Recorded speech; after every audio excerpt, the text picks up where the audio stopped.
Welcome to Wrong Time Watch. My name is Kevin, and today we're looking at the Zodiac Super Seawolf Skin Diver Automatic Watch. Model number for this is ZO9218, and MSRP is $1,595. If you buy this watch from Saltzman's Watches, which I think you should, they sent this in on loan. I greatly appreciate them doing that. Anyway, if you buy it from Saltzman's, you can use the code WTW23 for 20% off. That works for anything that they sell online, so 20% off anything they sell online. I'll leave that in the description below. I'll leave a link to this watch. Actually, I'll leave a link to their Zodiac page for all their Zodiac watches. So let's get into the watch here.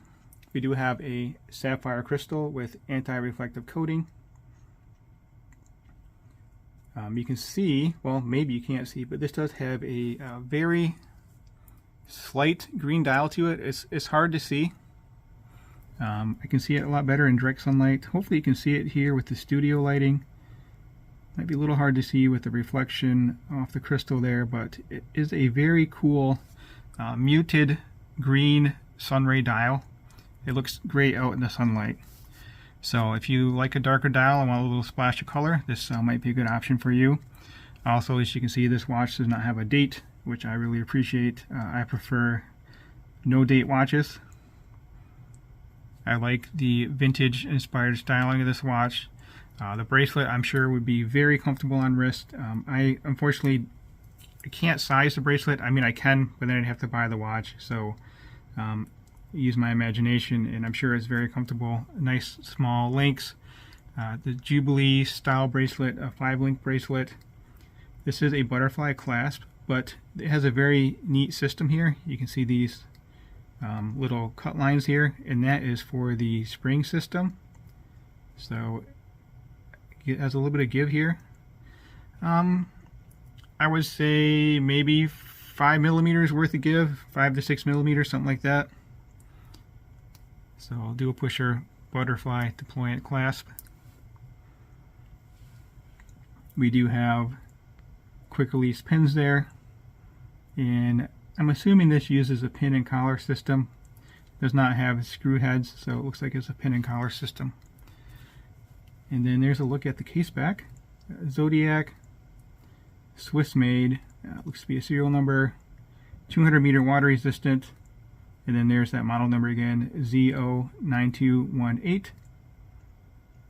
So very cool looking watch, vintage inspired. I really like the way this watch looks. It's nice and small too. It's a 39 millimeter diameter case. Lug to lug is 46.4 millimeter, so it's not that, it doesn't have that long of lugs.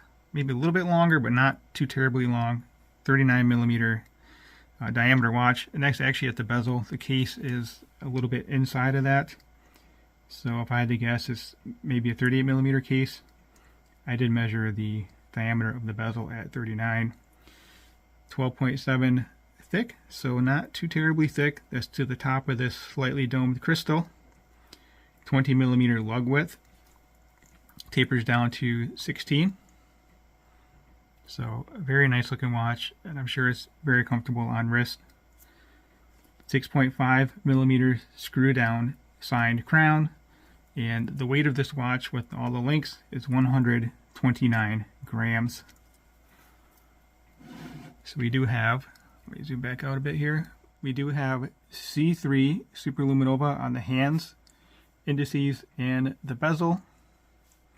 And these, well, all the indices are lit up, but the lume on these 4 cardinal points, 12, 3, 6, and 9, the triangles are lumed, and then the 12, 3, 6, and 9 are not lumed. So it's a pretty cool look. Not something I'm used to seeing. I would like it if these other indices were a little bit larger, but that's just kind of the look of the watch. And I guess I would call those kind of a dolphin styled hand, the hour and minute hand. And I don't remember if that second hand is loomed, so we'll see that at the end of the video.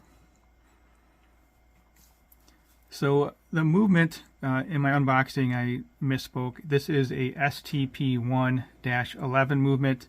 STP is Swiss Technology Production, which is owned by Fossil, and Fossil also owns Zodiac, so I guess I would consider that an in-house movement. I mean, Tudor kind of does that. Tudor owns, I forgot the name of the company that they own that manufactures the movements for them, but that movement is in the Black Bay 58. They call that an in-house movement, so maybe we'll call this an in-house movement. I try not to get too hung up on that. If it's a nice movement, you know, it doesn't necessarily need to be an in-house movement, especially not in this price range. Maybe for my Black Bay 58, I think that's a $4,000 watch now. This is less than half the price, so pretty cool that it's an in-house movement, depending on how you look at that. So 316L stainless steel case. The entire thing is brushed. The case back is polished there. Other than that, the whole case is brushed, and then we have brushing on top of the bracelet, and the sides are polished. I'll put this on wrist in a moment here. We already talked about the bracelet with the very cool spring expansion system, and mentioned it is 200 meter water resistant. So let's get this on the wrist after we compare it to my SKX for size comparison. The SKX is 42 millimeter. And you know what, I think I'll compare this to my Submariner in another video, just because they're kind of iconic looking watches. The SKX is a iconic watch in its own right as well. I think this one came out in the 90s. The Zodiac Super Seawolf, I believe it came out in the 60s. So it was definitely a cool watch of its time, and I think it's still a cool watch today. So 39 millimeter. The SKX, maybe not the best reference because the case is proud of the bezel. Most dive watches, the bezel is proud of the case, so it looks a little bit smaller than what it really is. And then here's a look at the thickness. 13.5 on the SKX versus 12.7 on the Super Seawolf here. So let me get this on wrist. Again, I have a 6.5 inch wrist, 52 millimeter wrist span. I think this watch is perfect size for my wrist. Very similar in size to my Black Bay 58. And you know what, I'll compare it to that watch too in a separate video. So let me know what you think of the Zodiac Super Seawolf. They have quite a few different varieties of this watch with different handsets. Again, I prefer this one because it's the no date version. The other ones have date. And then they have another one that's called, I believe it's a Super Seawolf Compression Diver. That's 42 millimeter. I had in the ceramic one a little while back. Very cool watch as well. A little bit big for me, a little bit kind of flashy for me with that white ceramic case. But this one, very nice. I'm quite tempted to add it to my collection, but I'm kind of in sales mode right now, so we'll see how that works out. All right. Oh, if you haven't subscribed yet, please hit that subscribe button. I really appreciate it. It really helps me out here with the channel.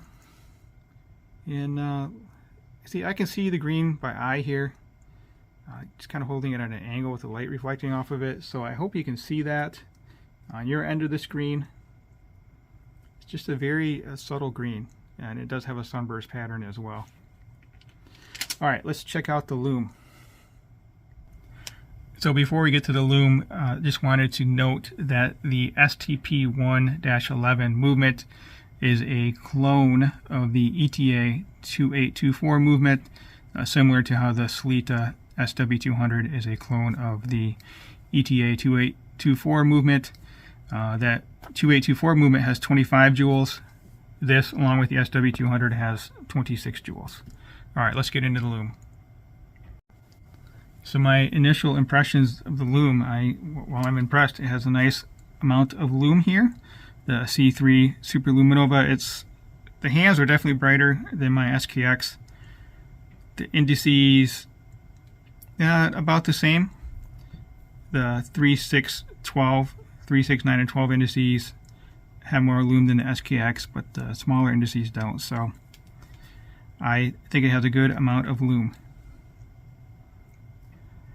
All right, well, that will conclude this video. As always, Thank you for your time, and thank you for watching.